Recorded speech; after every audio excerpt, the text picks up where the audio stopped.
Fala pessoal, sejam todos bem-vindos. Vamos aqui para mais um conteúdo, mais uma notícia, né? Trazendo para vocês as últimas informações diretamente de Brasília. Vamos aqui com comentários do canal Gazeta do Povo, já deixando os créditos ao canal do Gazeta do Povo na plataforma do YouTube. Se não é inscrito no canal, se inscreva, deixe seu like, seu comentário, que isso faz uma enorme diferença para a gente aqui dentro da plataforma. O YouTube entende que o conteúdo é relevante e entrega para mais pessoas. E lembre-se também de comentar aí de qual cidade vocês estão nos assistindo, que é para a gente saber de onde está vindo a nossa audiência. Agora, pessoal, sem mais enrolação, bora para o conteúdo, mais uma notícia. Desafia gestão e contas do governo. Rombo fiscal bate recorde em abril e supera números da pandemia. Olha só, Jorge Serrão, a gente vê que já estava ruim, já está muito ruim, e ainda com a tragédia no Rio Grande do Sul, a situação pode ainda piorar. O que você analisa do que a gente já viu até agora e do que ainda pode vir por aí? Pois é, Mari, saudações, meus amigos, meus amados haters, meu povo da Gazeta do Povo. Tem aqueles velhos provérbios, né? Se a coisa está ruim, ainda pode ficar pior. Da onde menos se espera, é aí que não vem porcaria nenhuma. Tem até um livro aqui em cima da minha cabeça lá, Barão de Tararé. Ele dizia isso, só que ele usava um palavrão para falar esse provérbio dele, mas é bem real. Do governo do PT, o que você pode esperar de um governo do PT? Primeiro, alguém que não tinha um plano de governo. Segundo, sempre as gestões petistas são marcadas por gastança e, em geral, má utilização do recurso público, sem respeito a equilíbrio fiscal, sem respeito a pensar de onde vem o dinheiro. O petista tem uma mania meio esquisita, ou sei lá, talvez um defeito de fabricação. Ele pensa que o dinheiro nasce em árvore, ou que o dinheiro cai do céu, ou que o tesouro nacional é aquele tesouro que você encontra em filme de pirata. Então, sempre tem um tesouro bonito de onde você pode fazer um saque a descoberto. E o mundo real não é esse. O mundo real da gestão pública brasileira é muito grave, muito sério. Então, a gente está aqui na nossa chamada até dizendo que Lula está perto de ter a sua pandemia com o desastre lá do Rio Grande do Sul, e eu diria que a pandemia lá de trás é infinitamente menos preocupante do que a confusão que vai ser gerada agora por essa debacle do Rio Grande do Sul. O efeito, o rastilho econômico daquela tragédia lá de baixo, a gente vai sentir ainda em breve. E por extrema incompetência desse governo federal. E por extrema incompetência também da própria federação de mentira do Brasil. Que se isso aqui fosse uma federação de verdade, o Rio Grande do Sul não se preocuparia. Ele pegaria seus próprios recursos e, com sua própria ajuda, ou recorrendo a empréstimos que ele contrairia livremente, ele resolveria a vida. Mas não. No nosso modelo, o Rio Grande do Sul é um estado da federação dependente de recursos da União. Ele gera mais do que ele recebe, né? Mas isso não faz diferença, no fim das contas, arrebenta com aquele estado. Então, Brasil caminha para problemas graves com a gestão petista, a péssima gestão do ponto de vista fiscal. No mercado financeiro ainda não tem um escândalo sobre isso, mas a maioria das cabeças pensantes, os banqueiros, pelo menos, eles têm discutido isso reservadamente, de que o Brasil caminha para uma crise fiscal séria com o governo Lula. E isso aí tinha que ter sido resolvido lá atrás. Aliás, o governo do presidente Lula começou antes do Bolsonaro acabar. Eles tiveram lá um cheque especial, se lembram? Dado pelo Congresso Nacional, que permitiu ao governo Lula ter fôlego para trabalhar o ano passado com toda tranquilidade. O que o governo fez? Usou a grana para comprar a base aliada. Comprou, só que a base aliada não entregou. Não entregou e não vai entregar. Então, gastou-se dinheiro, continua se gastando cada vez mais grana e vai faltar recurso no final das contas. E um problema estrutural. A gente tem 90% hoje do orçamento federal absolutamente comprometido com despesas obrigatórias, um orçamento absolutamente congelado. E o resto que sobra mal dá para pensar em investimentos. E já há previsões que esse 90% não demora muito, vai chegar a 100%. Aí, tudo que você arrecada é para gastar com custeio da máquina. E a gente não promove um debate sério sobre o tamanho da máquina pública no Brasil, sobre como a gente pode ter um modelo diferente de gestão? Não, o PT não gosta de discutir esse tipo de assunto.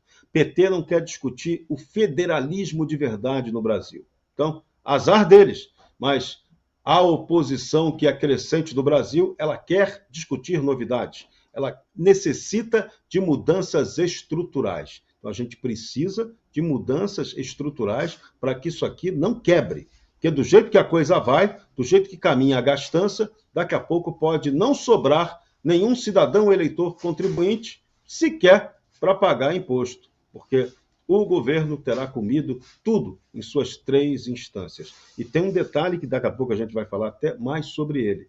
O Poder Judiciário, muito ineficiente em fazer justiça, mas excelente em promover gastança.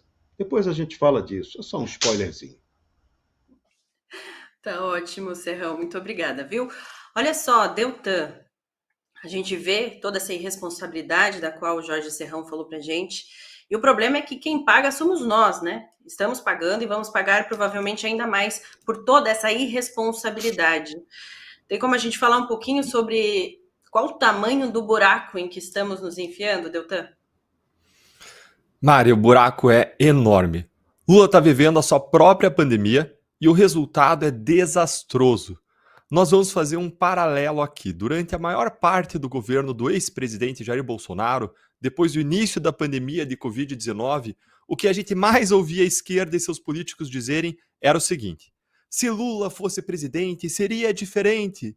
Se Lula fosse presidente, ele teria decretado lockdown no país inteiro. Se Lula fosse presidente, ele teria decretado o uso de máscara no país inteiro. Se Lula fosse presidente, ele teria trazido as vacinas antes. Se Lula fosse presidente, ele não teria debochado do sofrimento do povo. Vocês lembram de ouvir essa ladainha incessantemente da esquerda? Pois é, eu lembro. E agora, observando como o governo Lula está lidando não só com a tragédia do Rio Grande do Sul, mas também com a epidemia de dengue no Brasil, a minha resposta para quem dizia isso é uma só: vocês são negacionistas e hipócritas. Lula faria muito pior na pandemia. Basta ver, por exemplo, que a gente já tem mais de 6 milhões de casos suspeitos de dengue no Brasil, são 6 milhões e 200 mil, para ser mais precisos, e 5 milhões de casos confirmados, o que é uma verdadeira epidemia. Segundo dados da Organização Mundial de Saúde, divulgados ontem, o Brasil teve 90% dos casos e mortes de dengue no mundo em 2024. Para vocês terem uma ideia da magnitude disso, até 30 de abril desse ano, a soma dos casos de dengue notificados no mundo inteiro foi de 7,6 milhões, com 3,4 milhões de confirmados. Das 3.680 mortes mundiais em todo o mundo, 2.846 delas aconteceram no Brasil. Ou seja, 77% das mortes do mundo inteiro por dengue aconteceram aqui no nosso país. Como um estudo da OMS contabilizou dados até 30 de abril, os números atualizados hoje são bem maiores. A gente já passou de 5 milhões de casos confirmados e 3 mil mortes por dengue. Em relação, então, à vacina da dengue, nós temos uma situação ainda pior. A Anvisa já havia aprovado a vacina contra a dengue japonesa em março de 2023, há mais de um ano. Mas sabe quando que elas foram, de fato, incorporadas dentro do SUS, do Sistema Único de Saúde? Apenas em dezembro de 2023. De março até dezembro. Tudo por quê? Porque o governo Lula não queria adquirir a vacina contra a dengue produzida no Japão e preferia esperar uma afirmativa nacional, uma solução tupiniquim produzida pelo Instituto Butantan e que nós não sabemos se vai ficar pronta e quando vai ficar pronta. Essa negligência do governo Lula foi um dos principais motivos para que os casos de dengue, de mortes por dengue, tenham se multiplicado cada vez mais, até nós chegarmos a essa verdadeira tragédia nacional que a gente vê hoje. A demora e a negligência do governo Lula causaram ainda mais um problema. O laboratório fabricante das vacinas de dengue, que é o laboratório japonês Takeda, ele tem uma capacidade muito restrita, limitada de fornecimento das doses. Como o governo demorou a incorporar a vacina no SUS, ele deixou de adquirir grandes lotes da vacina contra a dengue, atrasando ainda mais a aplicação, porque a demanda que existe no Brasil é muito superior à oferta das vacinas disponíveis. E aí, quando a gente volta os nossos olhos para o Rio Grande do Sul, nós vemos Lula escolhendo quem? Paulo Pimenta, para liderar o Ministério da Reconstrução. Nesse ponto aqui, eu quero trazer a seguinte informação para vocês. Acompanhem comigo. O jornalista Lauro Jardim, do jornal o Globo, publicou uma matéria com o seguinte título: Lula usa a tragédia gaúcha para se livrar de Pimenta, tirar ele da SECOM. O título já é inacreditável, mas me acompanhem na leitura do texto da matéria. Vou pedir para a equipe jogar aí a matéria para vocês lerem. Dá uma olhadinha comigo. É inacreditável, leia isso comigo. Há meses, Lula havia concluído que Paulo Pimenta era o quê?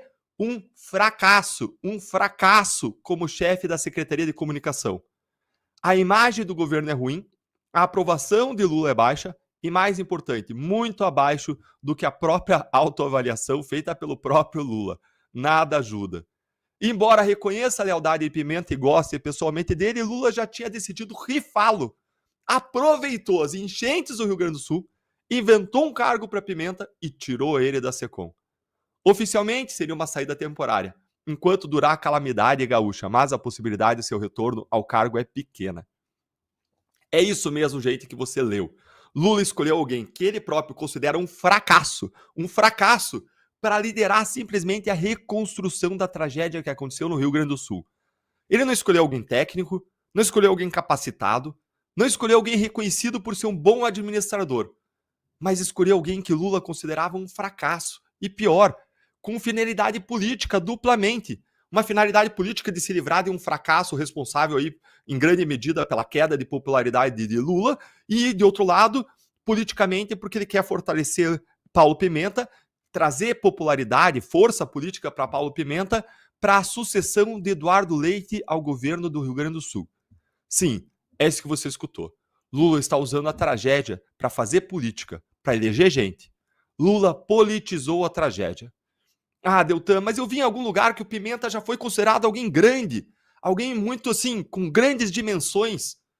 Já foi considerado, pelo menos em algum lugar, isso. É verdade. Paulo Pimenta já foi chamado de grande, foi chamado de montanha. Onde mesmo? Na planilha de pagamentos da Odebrecht. Isso aqui é piada. Isso aqui é o suficiente para você entender qual é o grau de importância e de consideração de Lula que ele tem pelos gaúchos e pelo Rio Grande do Sul. Para reconstruir o Estado no pior momento da sua história, ele escolhe um político que ele mesmo, Lula, considera um fracasso. Tem chance de dar certo? Esse é o governo Lula, confirmando aí aquele famoso ditado: pimenta nos olhos dos outros é refresco. Ou ainda, pimenta na tragédia dos outros é refresco. O que nós vemos no governo Lula é, na verdade, uma montanha de incompetência. Diante de todos esses fatos, se você me perguntar o que eu acho que o Lula teria feito durante a pandemia, em vez do governo Bolsonaro, se ele teria feito melhor ou pior do que o Bolsonaro, a minha opinião é a seguinte: Lula teria feito muito pior, como ele tem feito agora, de maneira comprovada. Basta ver o que a Mari disse, que os dados de prejuízos e déficit público estão piores do que da pandemia. Ou seja, o governo Bolsonaro enfrentou uma pandemia com toda a repercussão econômica disso para vários setores, quebra de cadeia de produção, e o déficit público, a dívida pública foi menor do que está acontecendo agora no governo Lula, sem pandemia nacional, sem algo de impacto nacional. Temos impacto localizado e eles estão simplesmente nos colocando, aumentando o rombo da dívida pública, nos colocando buraco abaixo. Lula, se estivesse na pandemia, usaria todo o poder do Estado, dos tribunais, para censurar, para amordaçar, para calar os seus críticos, como eles estão fazendo agora com as críticas à população, à incompetência e ineficiência do Estado, da União, de Lula lá no Rio Grande do Sul. É isso que ele teria feito. Além da gestão piorada. Se você reclamasse, você seria taxado de propagador e divulgador de fake news e punido por isso. Alguém tem dúvida? Ótimo, ótimo. Deu excelentes exemplos aí de responsabilidade do governo Lula, né? Com essa citação da liderança do Montanha, listado na lista de propina, e também na situação da dengue, né? Que, ao contrário da Covid, era uma doença conhecida e que já tinha muitas formas de prevenção. Olha só, a gente recebeu um recado aqui do Roberto Ferreira dizendo: Lula é um rei mal coroado, perdido em seu reinado. Fim. Cláudio Dantas, concorda com esse comentário do Roberto Ferreira? Como é que você avalia a situação desse governo, desse desgoverno? Muito bem, Mariana. Boa tarde a todos, boa tarde aos meus digníssimos colegas de bancada. É um rei morto. É um rei morto politicamente. O Lula, ele está deixando muito claro como é que ele enxerga a máquina pública. Ele e os seus acólitos. Enquanto qualquer pessoa com um mínimo de bom senso, um mínimo de honestidade intelectual, um mínimo de compromisso público, um mínimo de espírito público, um mínimo de moral, um mínimo de caráter, enxergaria a máquina pública como... É isso aí, pessoal, mas os esquerdistas vão fazer o que? Eles vão se manter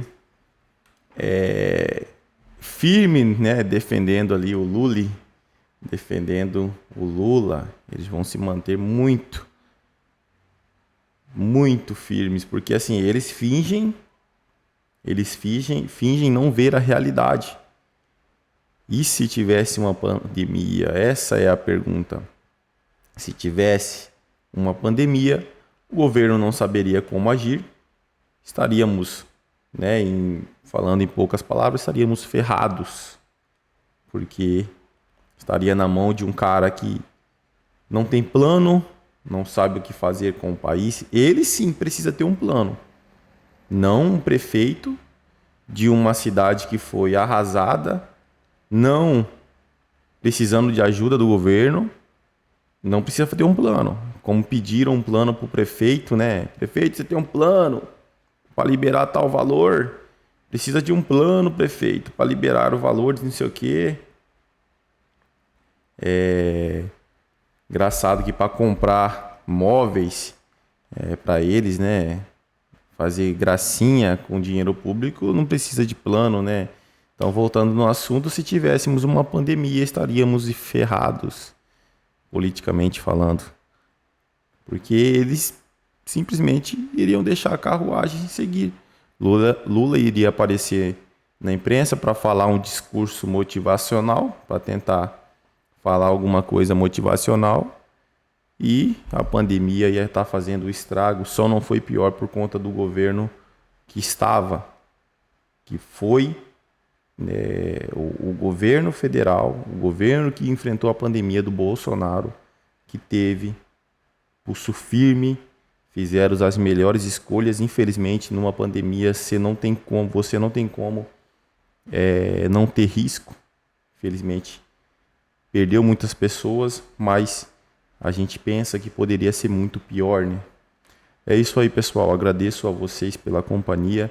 Se não é inscrito no canal, se inscreva, deixe seu like e seu comentário, que isso faz uma enorme diferença para a gente aqui dentro da plataforma. O YouTube entende que o conteúdo é relevante e entrega para mais pessoas. Então, deixe o seu comentário, comente aí o que acharam da notícia, porque ajuda muito, tanto no engajamento do vídeo quanto no crescimento do canal. Desde já agradeço, valeu!